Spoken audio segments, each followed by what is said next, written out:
Beleza, galera? Boa tarde. Desse 22 de 3 de 2025, estamos dando início ao nosso programa tarde de hoje. A nossa primeira pauta, bem esperada. Sibeli, quem vem, quem vai trazer? Contigo, Sibeli. Já chamamos o nosso palestrante de hoje. Primeira pauta de hoje. Estamos recebendo de volta o ilustríssimo advogado Geoffrey Saraiva, abordando os temas de liberdade de imprensa, liberdade de expressão e o impacto das mídias sociais e digitais. E vamos aplaudir o doutor Saraiva. Chega para cá, vamos sentar para estar no tarde já. Mais uma vez, ó. Boa tarde, pessoal. Um prazer estar aqui com o querido Braga do programa Tardear. Bem-vindo mais uma vez, hoje em outra pegada. Vamos falar de liberdade de imprensa e direito de expressão, que você conhece tudo um pouco. Já foi apresentado, como é que está essa pegada aí do nosso tema de hoje? Boa tarde a todos, boa noite ou bom dia, não sei a hora estelar que você está assistindo esse programa. Agradecer ao Braga, agradecer aos patrocinadores do programa Tardear, que ajudam a ideia, né, e levam essa mensagem adiante. A liberdade de expressão, é interessante o contexto dessa temática, porque nós tínhamos um contexto antes do advento das redes sociais. O que é que nós tínhamos antes disso? Nós tínhamos aquela mídia tradicional, conhecida como chamada de mídia escrita, televisiva e de rádio, e agora surgiram novos players no mercado, rede social, jornalistas exclusivos da internet. Então, você verifica que houve uma difusão muito grande das informações. Então, a grosso modo, esse tema está em voga por conta da repercussão que uma notícia pode ocasionar, seja notícia negativa, notícia positiva, ou notícia que envolve desinformação, e o judiciário enfrenta esse desafio. Em que momento ele deve intervir, em que momento ele não deve intervir, sob pena, talvez, até de uma ocorrência de uma censura prévia, coisa que a Constituição do Brasil, ela veda com veemência, né? Não custa mencionar que o direito à liberdade de expressão é uma cláusula pétrea, né? Então, é direito assegurado constitucionalmente. O cidadão tem o direito de se manifestar. Seja até mesmo uma bobagem que ele fale, ele tem o direito de falar a bobagem dele. Isso é a regra, em tese, né? Mas ele tem muitos conceitos que pauta a lei, né? Que ele tem que ter mais cautela no que pode falar, né? Que não possa vir se prejudicar, né? Essa questão da cautela, Braga, é um ponto... Eu sou uma pessoa dos costumes conservador, eu entendo que essa pauta do que deve ser falado ou não, em menor ou maior grau, ela já envolve um certo tolimento ou redução do alcance da liberdade de expressão. Aí eu entro no seguinte aspecto: a liberdade de expressão deve ser plena ou não?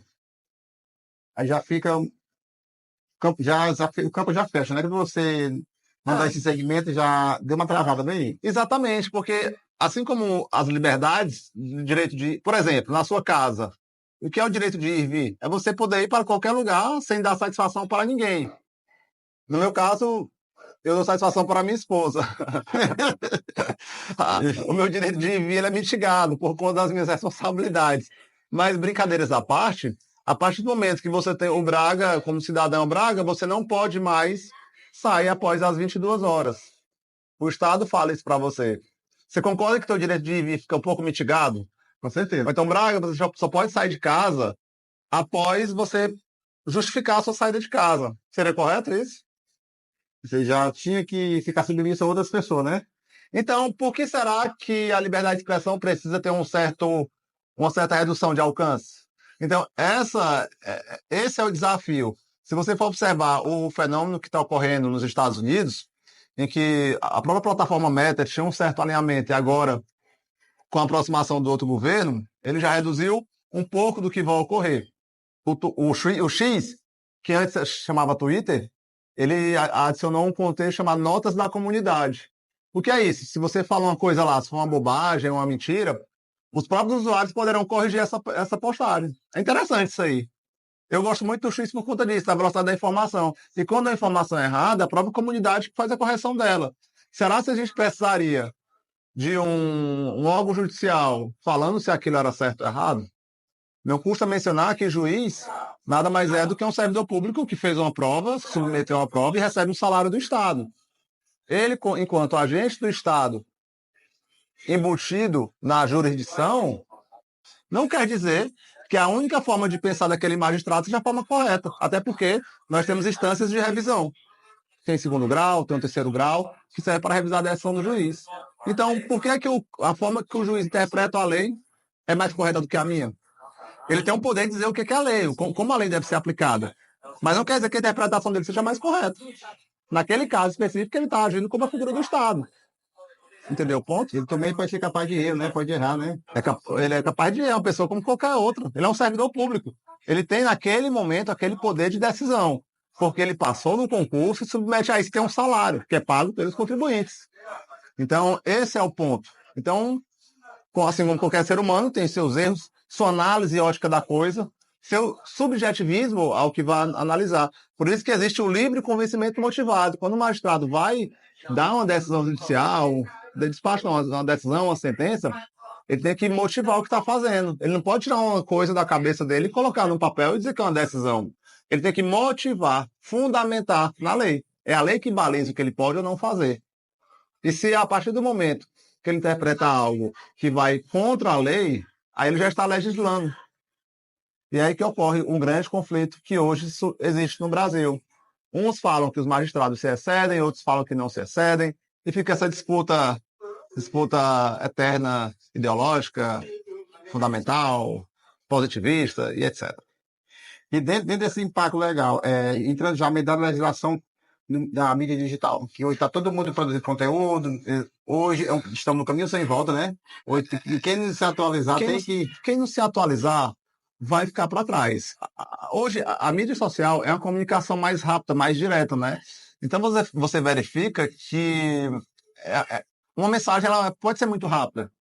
Uma mensagem, quando é divulgada em rede social, ela tem essa velocidade em alto grau. Por isso que na minha ótica, que eu tenho observado, não existe certo nem errado. Existe o que é menos errado.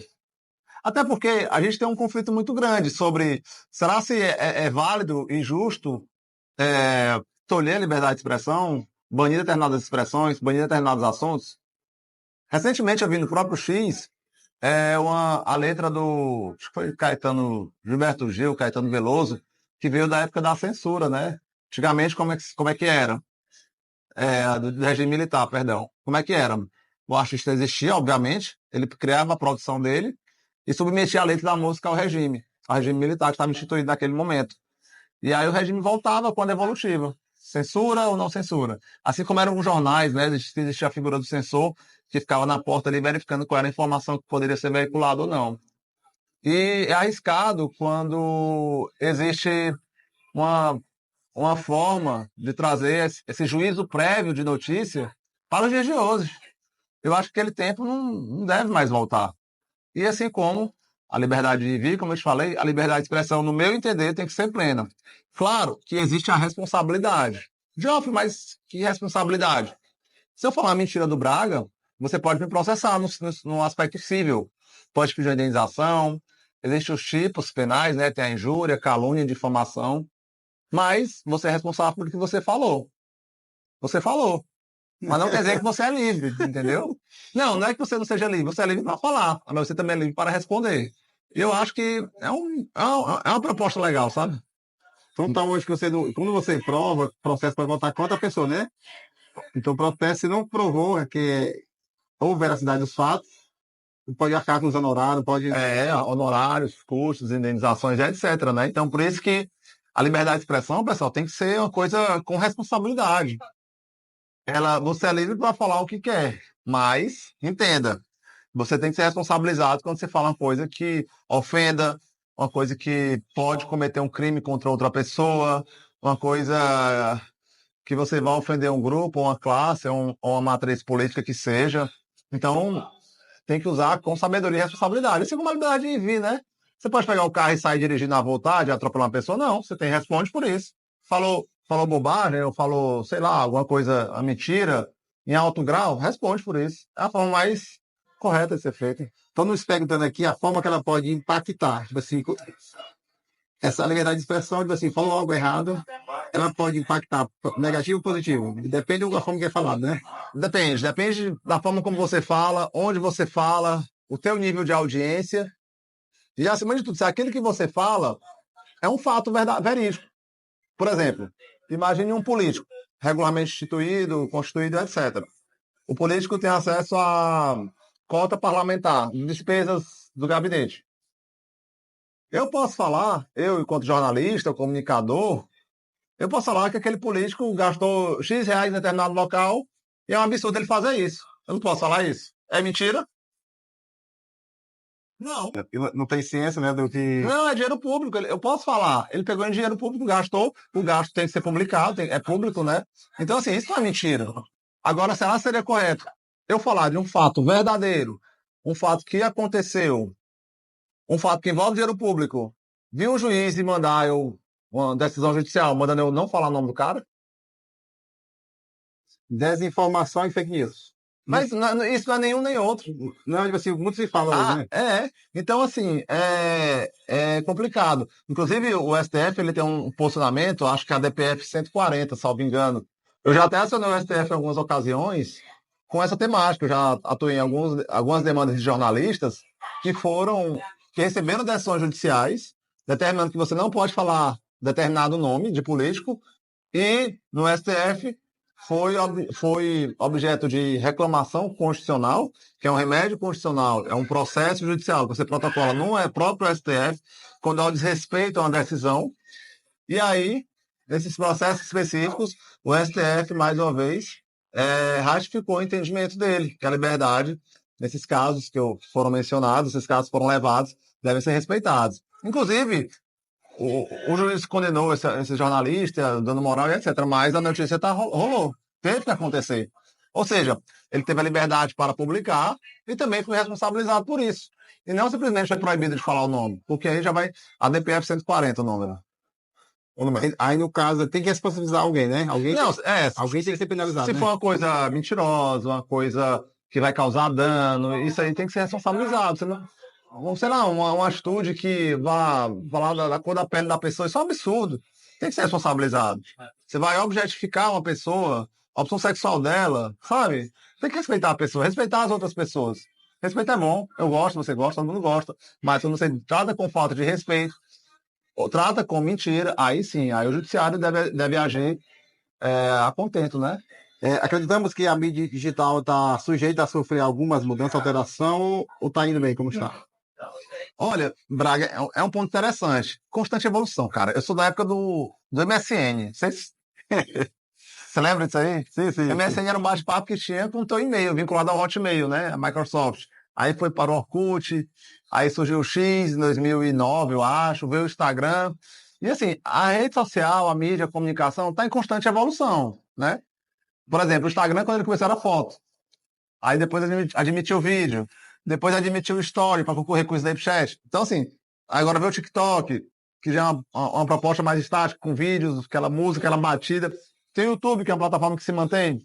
Então, assim, a mídia, ela é uma evolução que a gente não consegue nem mensurar. E certamente hoje deve ter algum tipo de tecnologia que ainda não foi divulgada. Já parou para pensar nisso? Deve ter alguma rede social que não foi divulgada ainda, que já tem a programação de ser lançada para teste, etc. Isso acontece. Assim como as tecnologias. Por exemplo, o celular da Apple. A Apple certamente já deve ter uns 3 lançamentos guardados. Tecnologia. As tecnologias surgem, a área de saúde, a área militar, a área de espionagem, investigação e telecomunicação, elas surgem bem antes da divulgação dela. Por exemplo, se você acha que o Serviço Secreto Americano ou o Pentágono, aquela turma lá, eles não conseguem ouvir o que eu estou falando contigo aqui?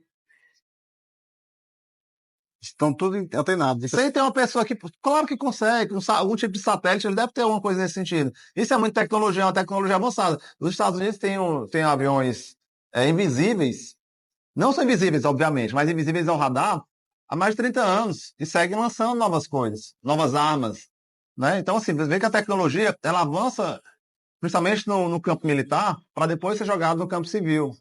Então, obviamente, existem tecnologias que são testadas, existem redes sociais que são testadas, até porque a rede social, dizem que existem os teóricos, eles dizem que as redes sociais, algum tipo de rede social é um ativo de investigação também. Então, obviamente, quando você tem uma grande... Inclusive, recentemente teve um impasse nos Estados Unidos em relação ao TikTok. O Trump baniu, salvo engano, não tenho certeza, tá? Mas eu acho que ele baniu. Aí chamaram e fizeram um acordo sobre a questão dos dados que são utilizados.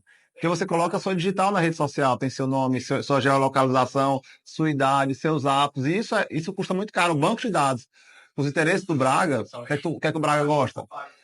que é que o Braga come, onde é que o Braga mora, qual a cor preferida do Braga. De repente começa a aparecer só propaganda de blusa branca pra ti, tu vai comprar. Então tal que acessou uma vez e acha que despertou interesse. A minha esposa fala que o Instagram fica escutando a gente, né? E coincidentemente, quando ela fala uma coisa, aparece 10 minutos depois para ela como patrocinado, como indicação. Como a gente fala aqui, voltamos lá para o iníciozinho, existe um equilíbrio em tudo isso de liberdade de expressão, ainda não está ainda Eu acho que entre as duas partes, aí tem um equilíbrio. eu acho que Braga, nunca vai haver equilíbrio em nada. Nunca vai haver. Sabe por quê?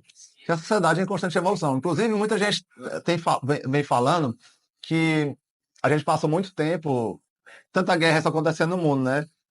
Está acontecendo a guerra na Ucrânia com a Rússia há muito tempo, tem um conflito lá de Israel com a turma lá aquele pessoal do lado ali deles. Tem o problema lá dos Houthis, daquele canal lá, que fica saqueando os navios, os Estados Unidos até atacou lá recentemente. Então, assim, o que eu tenho. Aí eu vi um cara falando, o professor Rock, ele tem um canal muito bom no YouTube, é professor HOC. Ele falou: a normalidade do mundo é a existência de conflito, sabia disso? A normalidade do mundo não é uma falta de conflito. Sempre teve conflito, sempre teve guerra. E a gente teve sorte de ter passado um longo período sem conflito no mundo. Então, os conflitos voltaram a surgir como ocorriam no passado. Bora analisar a história de 1900 para cá. Conflitos a cada 10 anos, talvez. Sempre existiram os conflitos. Então, a regra é ter conflito. A regra não é a calmaria. Então, em se tratando de conceito de rede social, liberdade de expressão, é um conceito que está sempre construído. Sempre sendo construído.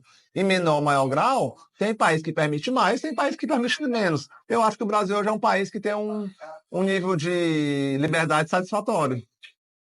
Eu acho. Diferente mesmo de Coreia do Norte. Tá? Você não pode falar do presidente. Cuba, você não pode falar coisa contra o regime. Quem mora lá, inclusive tem relatos de cubanos que moram no Brasil que não podem falar. Acho que na Venezuela também. Você não tem uma liberdade plena de falar o que você quer. Claro que no Brasil poderia ser melhor? Poderia. Mas em relação a países que você é totalmente tolhido, o Brasil, acredito que, apesar dos conflitos que outrora possam existir, estamos caminhando para melhoramentos, né? É isso que eu espero e é isso que eu acredito. A gente vê muito que hoje, quem cresce rápido na rede social, quem posta as coisas, entendeu? Posso não ser interessante para mim, para você, mas todas as pessoas que gostam, né? Então, como eu disse, respeitar cada um, mas assim, como é que está esse cenário hoje de quem está ingressando, quem vai tentar seguir carreira na mídia digital? Como é que tá? Eu acho que o grande ativo hoje da rede social, Braga, é a personalidade, sabia? A pessoa que tem personalidade, ela se destaca. Personalidade é se posicionar sobre o que ela quer, o que ela acredita, o que ela gosta. Tem espaço para todo mundo. Mas quando você tenta agradar todo mundo, você não agrada ninguém. Você tem que ter uma posição, sabe? Tem que ter uma posição clara. Quem vai comprar de você, vai comprar de você. Quem vai te contratar, no caso eu sou um prestador de serviço, vai me contratar, sempre vai me contratar. Não importa o que eu falo ou não, porque eu tenho personalidade de falar o que eu acredito, o que eu penso. Tem coisas que eu realmente não gosto, que me desagrada. Só que você tem que saber se posicionar, né? Você não vai falar atacando as pessoas. Inclusive, a tua caneca ainda hoje eu tenho. Eu sou do dia quando eu vou deixar um Antônio Dom Barreto, a caneca de café. E vai ganhar outra. Ah, é? Mudou a foto? Vai ganhar outra. Mudou o time da discussão. Deixa eu pedir outra foto, rapaz, tu mandar outra foto. Não, mas o que representa, cada temática vai representar o que é discutido. É assim que a gente simboliza.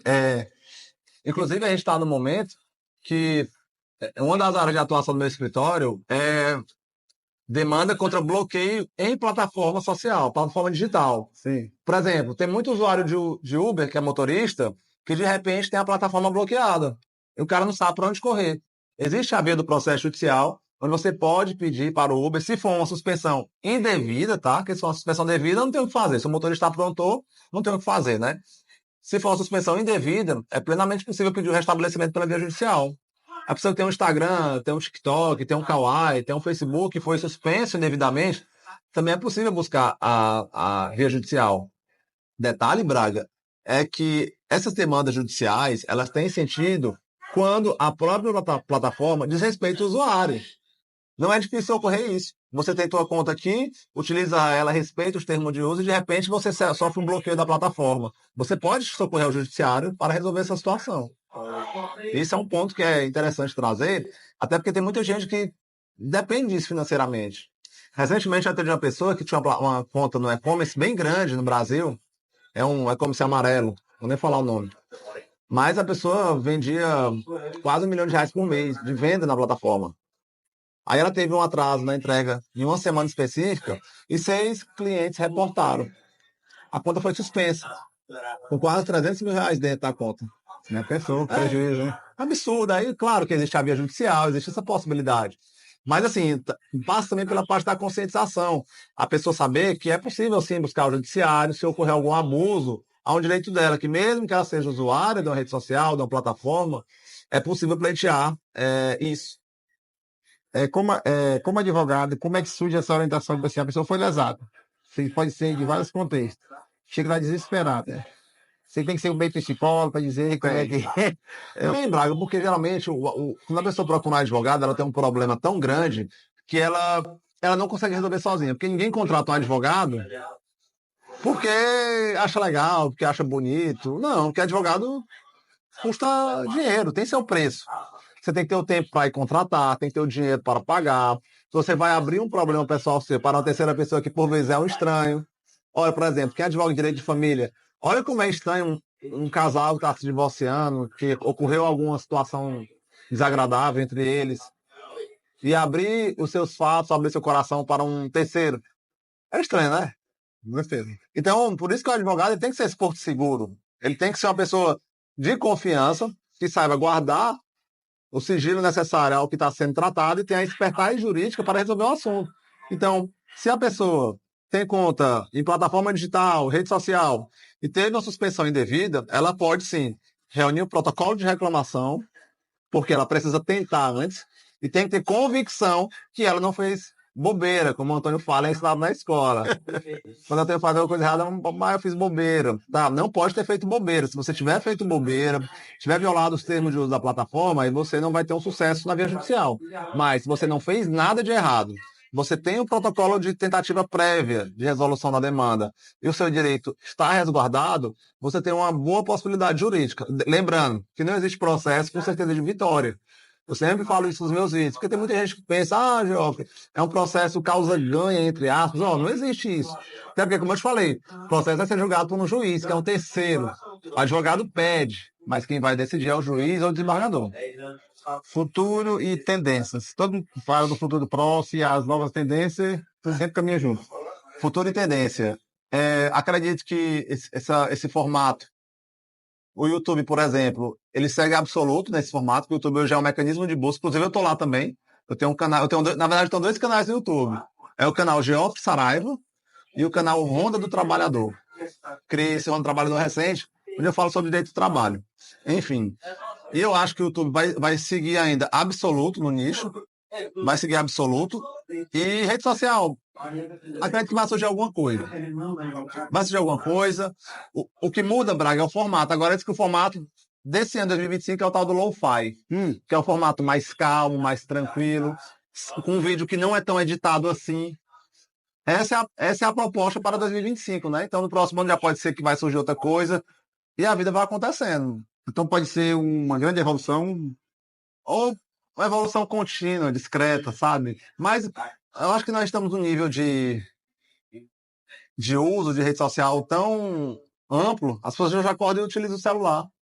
As pessoas vão para o banheiro com o celular, a pessoa está na fila do banco no celular, na farmácia no celular. Então, assim, a rede social, eu acho que ela vai pautar muito debate. Já pauta hoje. Mas ela vai pautar muito debate daqui para frente. Lá no Comidas e Lugares, por exemplo, a gente já tem algumas empresas que não tem nenhum tipo de publicidade em mídia televisiva. É 100% rede social. É a mídia mais barata. Tem né? uma situação que as escolas, não sei se alguns casos foram atirar no celular, né, dos alunos, né? Praticamente. Rapaz, é uma situação delicada. Então, eu sou da época que não tinha, nem existia celular, né? Na verdade, meu pai tinha um celular que era um Motorola, vulgarmente conhecido como Motorola tijolão. Gigante. Caríssimo, acho que meu pai deixou de trocar o carro para comprar o celular. Inclusive, o pessoal, você que é mais novo aí, sabe que o celular já custou o preço de um carro.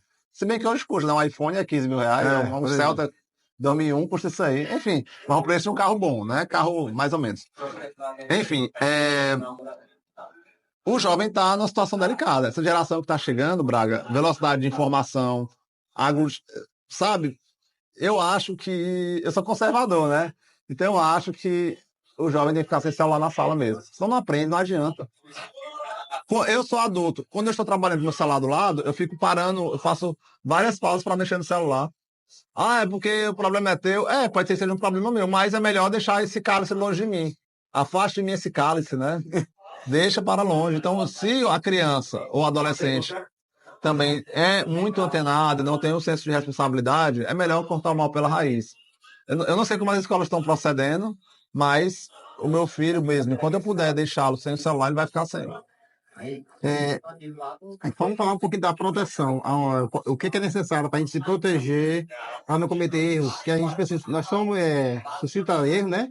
Dentro de nós, estamos no meio digital. Eu gosto muito de falar, Braga, sobre fraudes digitais, ó. Inclusive, uma das áreas de atuação do meu escritório é processo contra fraude bancária cometida em ambiente digital. Demanda interessante. Por quê? Meu pai caiu em golpe, um criminoso se passando por mim, pediu dinheiro para pagar um boleto. Meu pai mandou R$ 3.000 para um criminoso, acredita? De imediato. Oh, nem pensou. Eu não ando nem pedindo dinheiro para o meu pai. Mas ele mandou. Enfim, o que acontece? Sobre fraude bancária e fraude digital, a gente tem que lembrar que o judiciário precisa caminhar junto com o que determina as resoluções bancárias, no caso, as resoluções do Banco Central, e a lei. Por exemplo, se o Braga vai abrir uma conta bancária em determinado banco ou instituição financeira, seja banco digital, uma fintech ou um banco tradicional, ele tem que ser identificado. CPF, RG, endereço. Você vai criar uma conta bancária, vai movimentar dinheiro. E a partir do momento que tua conta tem um reporte de fraude, o banco não pode permitir que sua conta permaneça no banco. O banco abre o prazo para você, Braga, o que aconteceu? Seu geofre, você fez uma transação de R$ 10.000 para sua conta e ele diz que caiu num golpe aqui. Tem que existir um mecanismo. E o banco não pode permitir isso. A partir do momento que o banco permite que o Braga mantenha essa conta aberta, ou a conta for aberta com documento falso, o banco atrai para ele a responsabilidade, deve indenizar. Então, é o entendimento que existe em alguns tribunais. E isso tem que ser melhor explicado. Primeiro ponto, as pessoas não podem cair em golpes. Tem que entender que não existe dinheiro fácil. Não existe dinheiro fácil. Um principal gatilho mental da existência de golpe, de fraude, etc., é o gatilho da ganância. A pessoa liga para outra, manda mensagem: oi, eu sou do escritório do Geofre, tem R$ 50.000 para receber, só que você tem que fazer um pagamento de 5.000 de taxa. A pessoa faz o pagamento. Ganância. Não existe dinheiro fácil. Quando existir dinheiro, a própria pessoa vai entrar em contato. Ligação do banco: olha, dona Maria, foi feita a transação do seu cartão, confirme o número do seu cartão e o código de segurança para bloquearmos a transação. Pessoal, o banco não faz isso. Então, assim, a questão da fraude bancária, o consumidor tem que ter muita atenção no que está fazendo. Porque é muito prático o cara criar um escritório do crime. Já pensou? Computador, 4 linhas telefônicas, compra a lista de vazamento de dados aí de qualquer pessoa, começa a ligar o Brasil todo. Alguém vai cair no golpe. É um criminoso covarde. Covarde dentro do escritório, iludindo idosos. Mas acontece. Tem que ser inteligente. Põe desconto aí, né? Se é 50.000, desconto 5, me deu o resto. Ontem eu recebi ligação, eu não tenho nem conta no Nubank. Identificamos uma compra de valor de R$ 2.300. Tecle 1, se você conhece, Tecle 2, se não reconhece. Eu apertei o 2, só por curiosidade, né? Alô, senhor? Pois não, o senhor fez essa compra? Eu fiz. Como é o seu nome? Rapaz, você não tem aí, não? Ele, não, porque o sistema aqui está instável. Aí eu perguntei: peraí que eu vou te falar. Aí depois eu voltei para ele. Rapaz, tu fala de qual presídio? Sabe? Só que assim, o jovem, em regra, ele é um pouco mais esperto para isso. Por isso que até uma missão tua, Braga, que é comunicador, de quem está assistindo, é informar os mais velhos, os pais, os avós, os tios, as tias, para que não acreditem nesses criminosos, porque o criminoso está solto. Primeiro checa as informações, checar a informação, se realmente bate. Sabe, pessoal, tem muito criminoso aí à solta. O criminoso quer o teu dinheiro, o criminoso tá no fácil, né? É complicado, Braga. Estão pedindo, nós estamos quase finalizando nosso tempo, para você deixar uma mensagem para quem voltar do início, liberdade de imprensa e de expressão. Mensagem para quem não... A mensagem... A liberdade de expressão, ela deve ser exercida, assim como a liberdade de ir e vir, mas você precisa respeitar outras pessoas. A grosso modo, é uma frase que ela é muito simples. Mas, quando você analisa a questão do respeito e todas as suas lógicas, e toda a possibilidade de você ser responsabilizado quando você fala alguma coisa equivocada, uma mentira, uma coisa que vai, uma coisa que vai, vou falar, não, como é que eu falo, atrapalhar, quando você vai humilhar outra pessoa, você vai responder por isso. A internet, ela não é terra de ninguém. Tudo é monitorado. Se você posta alguma coisa na rede social, você usa um fake, dá para te encontrar. Dá para te encontrar, existem mecanismos, existe a engenharia social, existe a engenharia reversa, existe a OSINT, que são as fontes públicas de informações. Inclusive, a polícia utiliza isso para buscar criminosos. Criminoso sempre deixa rastro digital. Então, assim, responsabilidade, pessoal, com a liberdade de expressão e não cometa crimes. Aonde encontramos, você é de várias facetas, até de vários contextos, onde encontramos além do Instagram? Tem algum escritório físico? Tenho história física, eu tenho em Teresina, tenho em São Paulo. Inclusive, a semana eu estou indo para lá para atender e reunir com o cliente, né? O meu escritório hoje, Braga, ele atende direito civil em geral. Tem demanda de família através da doutora Laís, tem direito digital, que é uma demanda contratual, né? Tem demanda contra a plataforma eletrônica, praticamente todas. Tem muita demanda de banco, demanda de construtora. Tem demanda trabalhista também. São vários advogados que tocam a operação. E eu sou o advogado que gerencia tudo. Eu não consigo fazer nada só. E eu não conseguiria fazer se eu não tivesse um time que efetivamente me auxilia, né? Tudo bem que o pessoal é tímido, não gosta de gravar vídeo, só eu gravo. Mas eu estou estimulando as pessoas a esse ano gravarem mais vídeos. Se você é autônomo também, é advogado, a minha dica é para você, vai para a internet, pessoal. Dá para faturar bem na internet, dá para ajudar muitas pessoas, mas você precisa começar. Tem que começar, se expor. Eu tinha muita vergonha da minha fala, da forma como me posicionava, mas depois que eu deixei essa vergonha de lado, eu comecei a falar melhor. É isso. A gente acompanha muito, você fala divinamente bem. Obrigado, Para a obrigado. comunicação com o advogado, como naquele... Eu comecei em lugares. Rapaz, tem hora que diz assim, me chama pro bambu, tô chegando aí. Rapaz, foi um hobby que eu comecei. E a gente, eu gosto de fazer aquilo ali. A gente faz, sempre deixa um legadozinho, pensado, projetado, e volta outras vezes. É que sempre você tá sempre à disposição de voltar com a gente. Veja aí, se tá faltado que nós conversamos. Olha aí, rapaz. Olha aí. Tá a caneca personalizada aqui. Nosso tema que foi debatido hoje. Legal, viu? É isso aí. Obrigado, viu, Braga? Muitíssimo obrigado, pessoal. Mais uma vez, o ilustre aqui, Geraldo Saraiva, que sempre está contribuindo com o programa Tarde Já e trazendo informação com precisão. É a missão do programa Tarde Já. Beleza? Ficamos de pé para nós.